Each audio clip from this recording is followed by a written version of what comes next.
Chapter 12 Jome and Jonathan. Mesmerized at the sight of the bubble city, Wanyanyekevu stood there and shook his head in amazement. Sabaoth is able, he said proudly.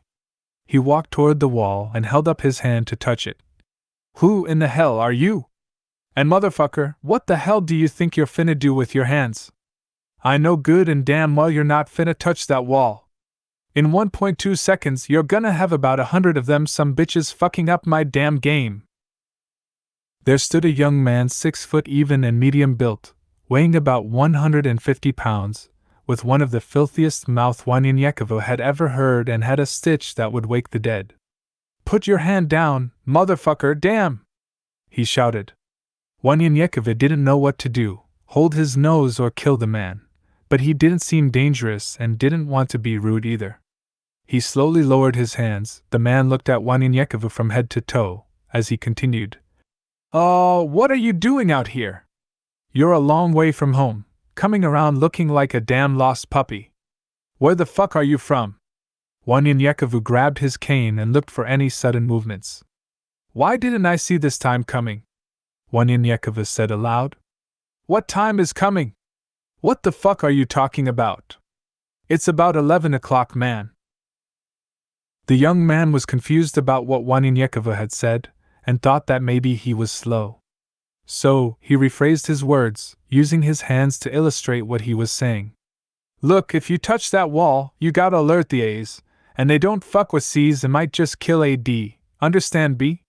Rubbing his eyes and forehead, for he saw this vision in a dream months ago, Wanyanyekevu, adjusting his thoughts. What language do you speak?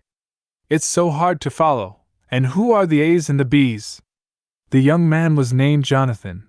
He scratched his head, grabbed his private area, and tugged on it. Those white rope some bitches, acting like they're God in there. Jonathan pointed at the bubble, then he gestured. Touch wall. He pointed to the bubble and gestured again, using his fingers in a vertical motion and crossing his neck with anger. You die, motherfucker. You understand that? Shit? He slowly turned around and continued reprimanding him. Asshole, looking like a fish out of water. Talking about who's the Bees. Bees these nuts in your mouth, motherfucker. If you want to die, take your fucking ass further south, straight to that front door, and say, hey, let me in. They'll let your ass in alright, with your head on a damn trophy wall. Damn. Yo, Jome. Jome. Jonathan shouted in frustration. Jome automatically opened a hidden door that led into the ground, but Jome didn't come out. I'm busy! Jome shouted back to Jonathan, but Jonathan continued. Look at this fool, some simple-minded and dumb Ninja Turtle-looking motherfucker. Do you believe he was finna touch that damn wall? His ass was standing there looking like a deer in headlights. Jome rose from the structure underground. What? Where the hell is he from? He looked at Wanyanyekevu. Oh yeah, he's one of those Wankadanitan, Kati, or some shit like that. Jome continued. Hey brother, are you lost? Well, I can see that much, but your ass is fucking up. Why is your ass around here?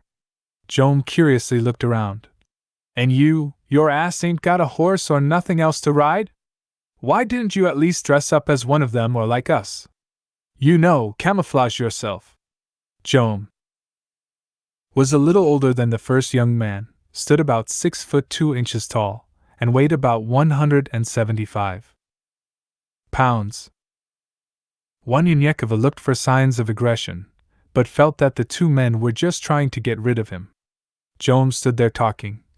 If you are trying to go farther west, you gotta take your ass all the way around this wall, and I would travel a few miles out as well, 'cause the way you're dressed, you're just an open target.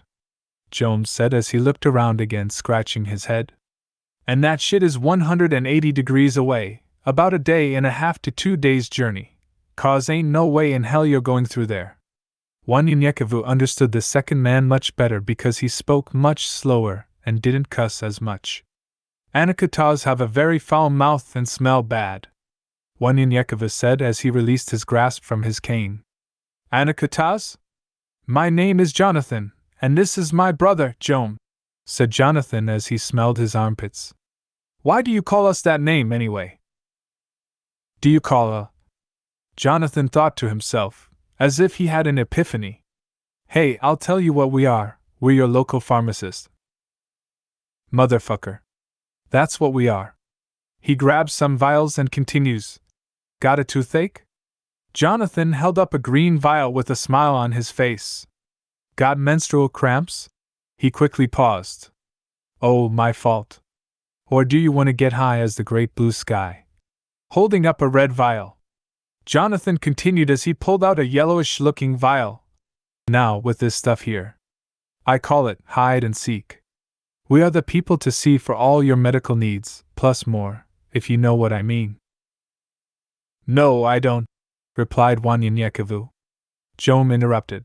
We ain't gonna have shit if he touches that damn wall, but busted. Jome was the smartest of the two as he walked toward Wanyanyekevu. Why are you here?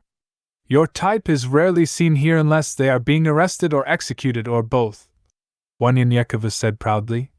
I have to go to Arizona, for I am being sent there by Sabaoth to get married. Jonathan jokingly. Damn, ain't no bitches where you from? You carrying your ass clear across the country to get some ass? Offended but yet understanding, Wanyanyekevu held his peace as Jonathan continued. Hell, you can have our cousin Kia's. She's one ugly bitch, but she can clean and cook her ass off. Wanyanyekevu smiled. No thanks. Jonathan smiled. Tell that Sabaoth. Wanyanyekevu quickly interrupted Jonathan with a stern voice. Sabaoth is my creator whom I serve, please. Hold your peace. Jonathan said. Oh, okay, I'm sorry, I didn't know you were so sensitive, shit. You religious people are something else. Seeing Wanyanyekevu's frustration with Jonathan, Jome said, Look, it was nice knowing you and all that, but we gotta go. A beam of light shone on Jome's forehead, and something struck him as his body fell to the ground. A loud cry came from behind Wanyanyekevu. Kill them! Kill them all! Jonathan held up his hands and shouted. Wait! A large spear pierced through his body, impaling him to the ground, and he quickly started coughing up blood.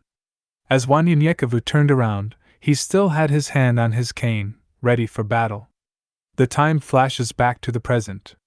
Still working on understanding his gift, he shakes his head as he heard Jonathan. Anakutaz? My name is Jonathan, and this is my brother Jome. We are your local pharmacist as he grabs some vials. Got a toothache? Jonathan held up a green vial with a smile. Got menstrual cramps? He pauses. Oh, my fault. Wanyanyekevu said. Oh, my fault. The same time as Jonathan said it. Listen, I see you as good men, kind of. He smiled. But our prints are everywhere, and we don't have long, but we must hide or fight. As he continued, Jonathan did not hear a word he had said and pulled out a yellowish-looking vial. Now, with this shit here, I call it hide and seek. Shaking his head at Jonathan, Jome said, I'm a lover, not a fighter. Do the laws want you? Wanyanyekevu replied, I don't have time to explain, but we got about 6 minutes, and it's not going to be good for any of us. Jome grabbed a vial out of his bag, shook it 3 hard times, threw it onto the ground, and then pointed to Wanyanyekevu. Go into the door. Not long after, 8 men arrived as the 3 young men watched through a one-way transparent door. He has to be close, said one man, as another man is heard a little ways off saying, I got 3 sets of prints heading north. Hours later, the smell of wild rabbit roasting and the pungent scent of musk from the men filled the air. There were rabbits in a metal oven with a bright light, roasting. It's been about 2 to 3 hours now, and those men are long gone and lost by now, Jome said as he held up a small vial as he continued. That there was an old military secret weapon used back in the days. It creates footprints for up to 10 miles. Nita? Jome smiled as he tried to impress Wanyanyekevu. Good thing I got about 3 left. It's about. Looking at the wall, he snapped his fingers, and a transparent image stood against the wall with a map and the time. Then with his finger, he flicked the surface of the light, and the map moved. They should be around about there. Pointing to the map. We're here. Waninyekova was sitting on the ground with his eyes closed and his legs crossed as he meditated, listening to Jome's voice. He opened his eyes. Amazement filled him again as he asked Jome, "What is that?" pointing to the map while shaking his head, he took a deep breath. "Sabaoth is able." The brothers paused and looked at each other. "Now he speaks," Jome jokingly said. "It's a map, man. Are you from the Stone Age?" Jonathan shakes his head. "Y'all ain't got no GPS weather system map. You never saw the walls. You dress like Tarzan meets Ninja, or some damn body.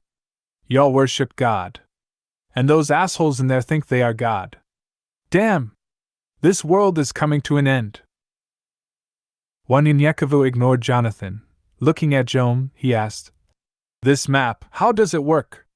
Pointing to a small coin-looking object reflecting the image on the wall. Jome replied, "This is a GPS weather map that shows you time, temperature, weather conditions, and the likes around you. And that's all it's good for. You can get one of these anywhere. The new ones are real-time though, showing people and objects. There are 3 ways of getting one: trade, barter, or slaughter. It's that simple," Waninyekova said, pointing at the map. "You say we are here? And I need to get here. Can you show me a closer view of Arizona?" Waninyekova asked. Jome said, "Sure." He took 2 hands and gestured his hand to make a larger square, and a larger map appeared and asked, "Where in Arizona?" Waninyekova replied, "I believe it's the Sioux Reservation outside of Tucson." Jonathan looking closely. "Here." Studying the map, Waninyekova said, "That will take many moons to reach there." "It is so." Their conversation became more interesting as they ate and got acquainted. Before they knew it, it was 7 p.m. Jome said, "If you are to go, you need to go right now. We Anakitas, as you call us, party and make mischief at night. Those guys are not looking for you around this time. May your Sabaoth, as you call him, be with you." Jome smiled as he continued, "You're pretty much a nice guy, but ignorant, but nice will get you killed in these here parts." Waninyekova took out his blade and began sharpening it, saying, "Yes, I know, but my kindness is not weakness. Besides, those men were going to kill both of you as well. Your life means nothing to them." Jome then said, "Well, they might have thought we were together, for we are not from around here. We, too, are just passing through, waiting to see what our next move is." Pointing at Jonathan, "If someone hadn't decided to gamble our jet bikes away, we would have been out of here long ago." Waninyekova smiled. "You must come with me on my journey and let us learn from each other." Jome thought for a minute, looked at Jonathan, and shook his head. "We can go as far as Las Cruces, New Mexico, and then we must head north to Albuquerque. I guess we can go that way. Hell, we've been here what? About 6 months or so. Maybe it's time to move on to our next adventure." Jonathan rudely interrupted, "But what the fuck can we learn from your ass? You don't know shit." Waninyekova placed 3 stars, 2 metal and 1 wooden, on the table. Jonathan picked up the wooden one and accidentally pricked his finger. "Damn, this bitch is sharp." Waninyekova smiled. "Pick something in here and pick any star, and I will hit it." A smile was on Jome's face. He grabbed a coin out of his pocket and threw it up in the air. "That!" Waninyekova grabbed one of the metal stars and said with a smile, "It is so." The coin came down on the table with the star dead in the middle. "Bullshit," Jonathan said, grabbing the star with the coin infused into it. "How in the fuck did you do that?" As he spoke, Waninyekova grabbed the wooden star and threw it toward Jonathan. The sound of the wooded object whizzed past his left ear, making a whistling noise. Hearing the star hit the back of the wall behind him, he turned around to see a tarantula that had been split in half. Angry, shocked, amazed, and surprised at what he had seen and heard, Jonathan jumped up and started cursing and admiring Waninyekova's skills simultaneously. Man! What the fuck you think you're doing throwing that shit at me? Waninyekova peacefully said. It was not at you, it was past you. Is that not poisonous? I have never seen such a gigantic spider like that before. Jonathan replied. That bitch ain't shit, but a big-ass spider. You never saw a tarantula before either, hell nah. As he started fussing at Waninyekova, Jome saw the frustration on Waninyekova's face. He interrupted Jonathan. Shut your bitch ass up. Jome then looked at Waninyekova. Excuse my brother, he has a mean bark, but he ain't got no bite. Waninyekova had a confused look on his face at the saying. Jome patted his brother on the chest 3 times. He has a delicate heart. Jonathan pushed his brother, saying, Fuck you. Why are you apologizing for me, motherfucker? He's the one that threw that star at me. Jome replied. Past you. He thought you're silly. Ass was in danger, asshole. Calm the fuck down and let's get the hell out of here. I'm with old boy here. We smell like shit up in here. They walked up to the pathway that led out of the structure, and Waninyekova noticed the stairs, for it was made of a liquefied substance that was extremely hard. It resembled solid molten lava, but was silver. Waninyekova looked at them with amazement and felt a tap on his shoulders. Jonathan smiled and jokingly said, Sabath is able, yeah? Waninyekova smiled back. It is so. Jome, leading the way up and out of the cube, quickly ran about 5 feet away from the entrance and fell to his knees, brushing away dirt and sand until he came across a red blinking light. He pushed the light, and the sand behind them started collapsing into a large hole by the time Jonathan reached the top of the stairs. A small stainless steel cube appeared about 1 inch in depth and width, right below Jonathan's feet. Staring at the hole and curiously at the cube, Waninyekova shook his head. Jome had a solemn look on his face as he bent down, pulled off his backpack, and placed the cube-shaped device into it. Then he looked up at Jonathan. We gotta go north and get those horses from those men.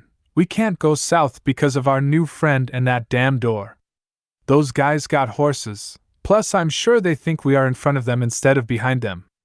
But it's 8 of them, according to, man, how in the heck do you pronounce your name? Waninyekova said proudly. Waninyekova.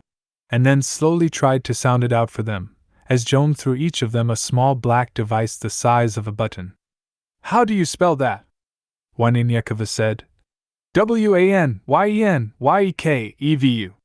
Jonathan just shook his head. Damn! Well, I'm going to call ya Assway. You know, like take your ass that way. As he pointed. You got 26 syllables and 26 letters in your damn name. Look, I'ma tell you like this. It's only 3 of us and we, pointing at himself and his brother, ain't no fighters, we shoot the shit out ya.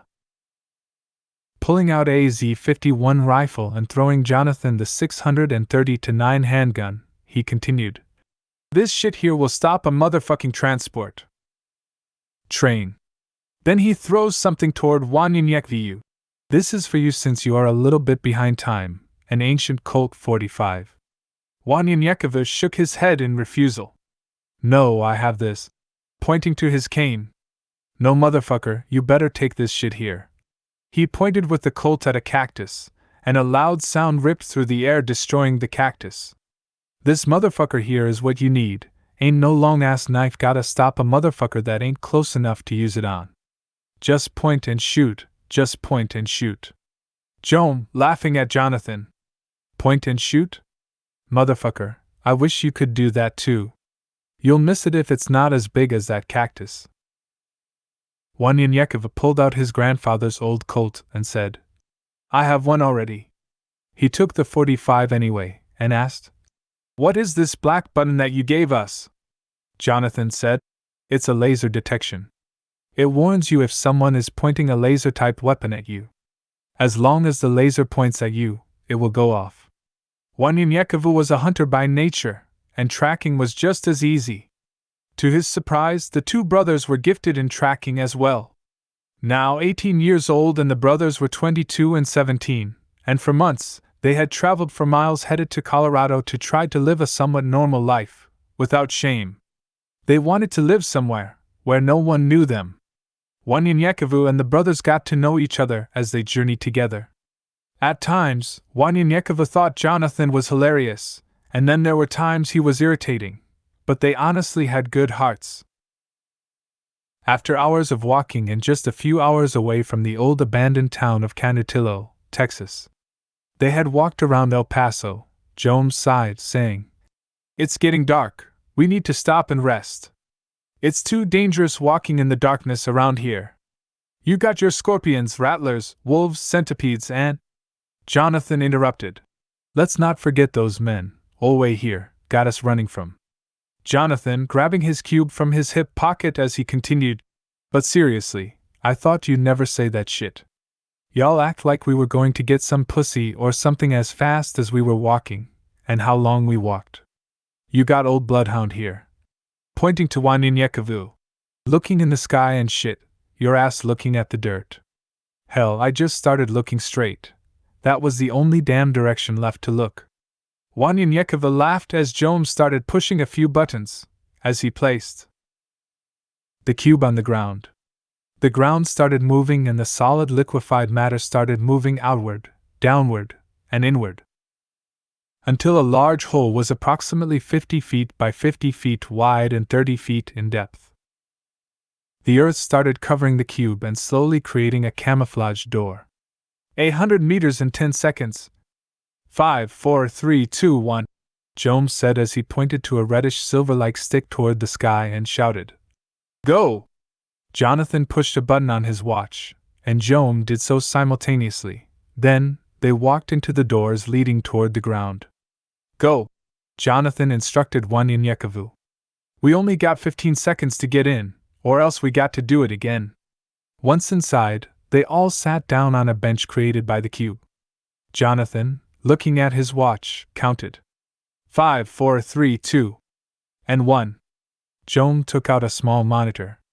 "No one is within the perimeter but these wolves here, and there goes dinner right here," he said as he pointed to some wild rabbits just 30 yards to the east of them.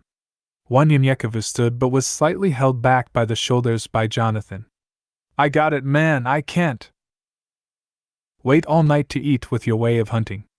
What you going do, throw some damn rocks at the motherfuckers?" As he pointed to a device. "We'll be skinning 3 of those motherfuckers in about 5 minutes. Jonathan made changes to his watch and then rushed out of the structure with nothing but rabbits on his mind. "Please forgive my brother," Jome said as he made adjustments inside the cube. "As I said before, he is a good person, but our life hasn't been perfect, and we are taking our time traveling away from our old life. It's been about 2 years now since we have moved on, and it takes time, I feel, before we can lose our old ways and habits." Jome started opening up to Wanyanyekevu because he admired him. As he continued, "We grew up as orphans in the cold hills of Virginia from the age of 10 and 15 years old. Our father was a pimp in Dougspa, Virginia, and our mother was one of his main prostitutes. As runners for our father, we learned the hustle game really quickly until one of the elite Tier 3 computans who often traveled there from the territory of Old Greensboro murdered our father and mother. We would supply the prostitutes and their johns with drugs and protect the women from abusive men were our key jobs working for him. After the death of our parents, and an unsuccessful try at foster care, we soon became large suppliers of the drug and weapons trade for 5 years. If Anakitas hated the computans, we despised them. We have depended on each other for the past 8 years, living a life of shame, looking for hope, I guess you might say, for the past 2 years traveling." Wanyanyekevu understood and didn't judge, feeling Jome's sincerity. He smiled. "Amazingly, I have been on this journey for almost 2 years myself, and I'll be 18 in a few months. Sabaoth has chosen all of us Anakitas, Computans, Wakatilians, and at one time, even the Abenians, to be his children. All matters of things have deceived us into staying away from his will. It's not technology, I believe, it's what we do with it that makes us stay away from his will. In my town, we live a peaceful life. Many of the elders think that technology is evil. But again, honestly, I believe it is how we use it and why we use it. Greed, power, lust, and things like that lead us away from Sabaoth.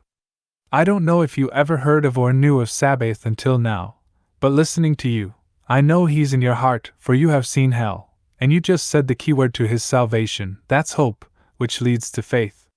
In the Torah, it says something so profound to me. It says, faith is the evidence of things not seen but of the things hoped for. You don't know what you want, but you want something better. Something that you hope for, therefore, you have faith to believe it will come true. Jome became teary-eyed as they began to speak. As a child, my father used to tell me of the stories about one of our ancestors who lived around the 21st century, or so, who was in charge of the main human colony on Mars called Ares Prime. Wanyan Yekevu had a puzzled look on his face. Seeing the look, Jome continued. Ares Prime served as the headquarters for the Mars Colony Corporation. It was one of the first space adventures mankind ever made, other than the trip to the moon. Wanyan Yekevu said. Yes, I think I read about that many years ago. Jome continued. Anyways, I always thought that it was in our blood to be somebody more than pimps, prostitutes, drug dealers, and hustlers. But it was all they introduced me to as a child. Sabaoth, no, I never heard of him, but if he can change my immature-ass brother and me, I'm willing to check him out. Wanyan Yekevu laughed. Well, check him out then. Jome continued to speak of his experiences, and Wanyan Yekevu listened as they both got acquainted even more with each other when suddenly Jonathan rushed in. Here we go! 3 of the fattest motherfuckers from the herd. I can eat one by myself. That's why I got 3 of them. They skinned the animals together, and eventually, they started up their conversation again, which now included Jonathan. Jonathan joked for most of the conversation, but as he saw his eldest brother being serious for the first time in his life, he, too, started opening up a little. Wanyan Yekevu scraped up the last of his herbs and spices from his mother's bags for his journey. He convinced them to let him cook for them but just needed to know how to work their oven. He quickly discovered it was easy and a lot faster than what he was used to. The brothers preferred his cooking method for a much better taste but were willing to use theirs also. The rabbits were seasoned just right, smothered in a thick gravy sauce, topped with wild rice and a side dish of carrots and sweet peas. The brothers agreed that they were pleased, and the meal was perfect. Rubbing and then scratching his stomach, Jome said, Hell, I'll see y'all later. What time are we gonna head out? Wanyan Yekevu said, Round about daybreak. They can't be too far ahead of us. I figure they are sleeping or about to go anyway. We need the element of surprise on our side. Cool, both brothers said. They talked for a few more minutes before they were sound asleep. Wanyan Yekevu closed his eyes. Within seconds of staring into the darkness, he fell asleep. A vision awakens Wanyan Yekevu. He sees light, the light quickly opens up, and there he sees the 3 of them sleeping. Then he quickly sees himself outside the cube. 8 men surround them, sitting and waiting for the first sign of movement. Then he reappears inside again, and there's Jonathan, who wakes up and punches his brother's shoulders. Wake up, and let's do this. He gets dressed and prepares himself for what might be a battle. Jome wakes Wanyan Yekevu. Jonathan looks at the monitor. All clear! As soon as he opens the door, he's shot in the forehead and falls dead on the steps.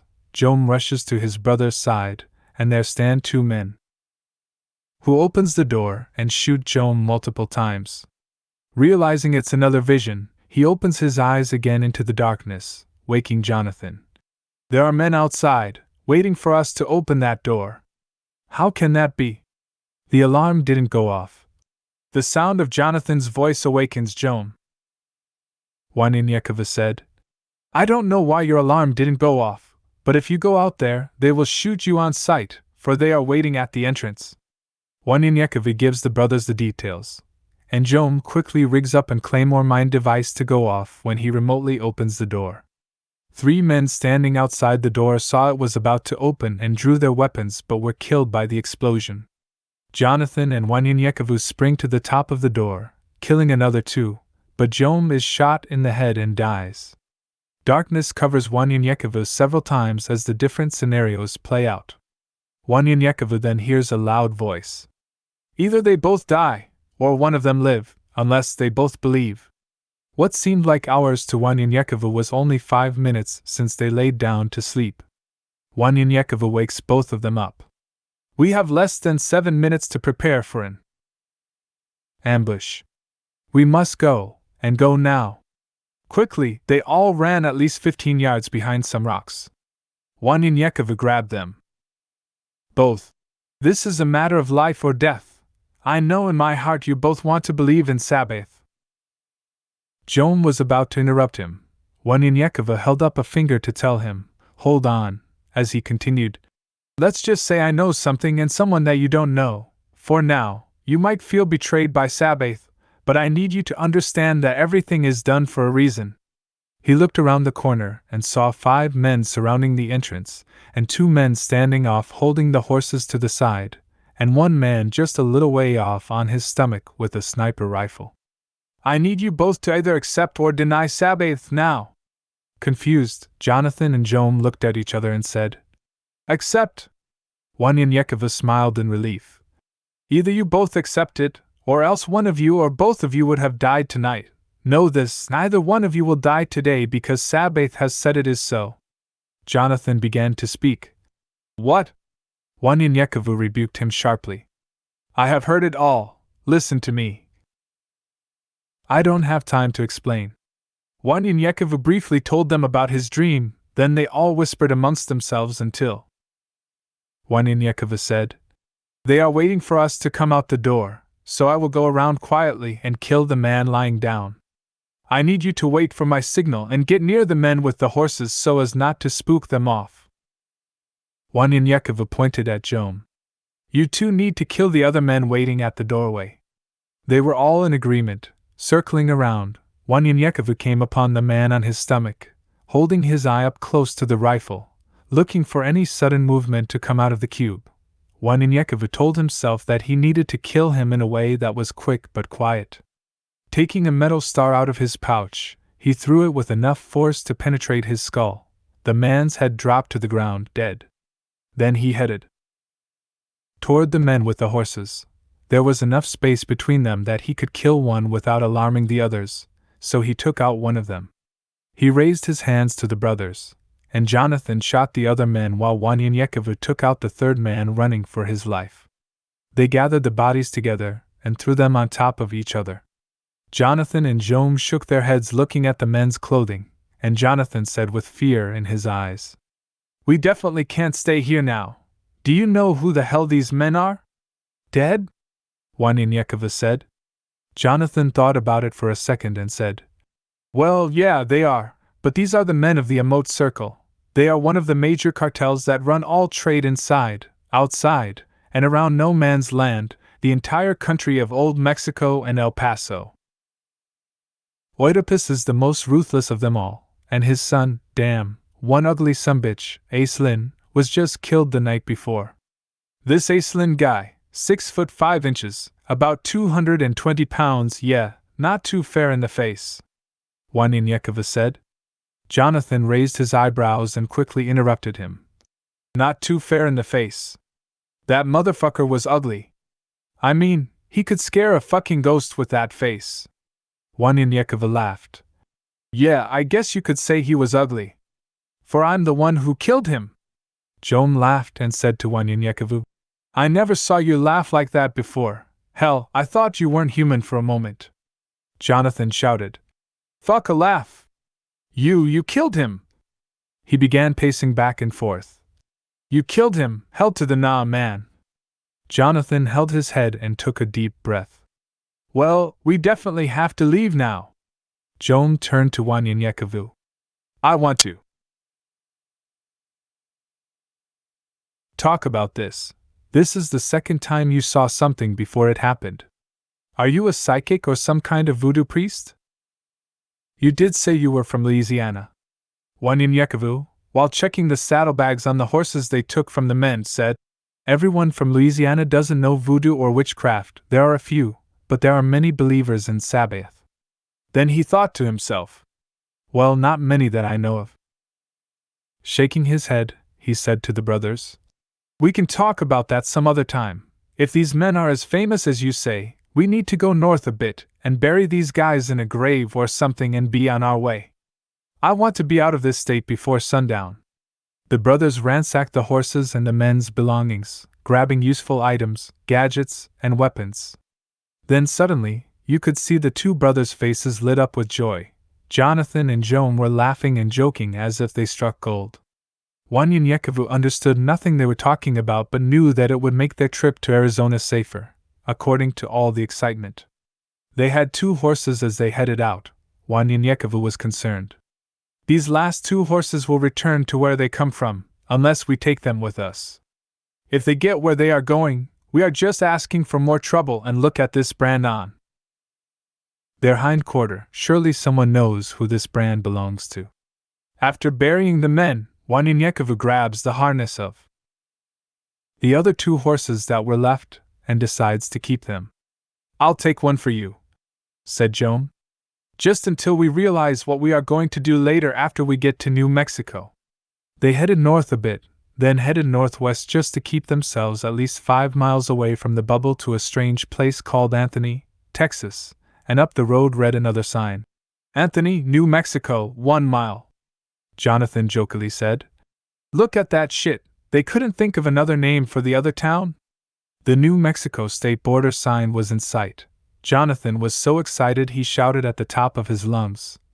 The last one there has to get dinner tonight. Kicking his horse on the side, he took off with Wanyanyekevu and Jome, quickly following as they all raced toward the state line.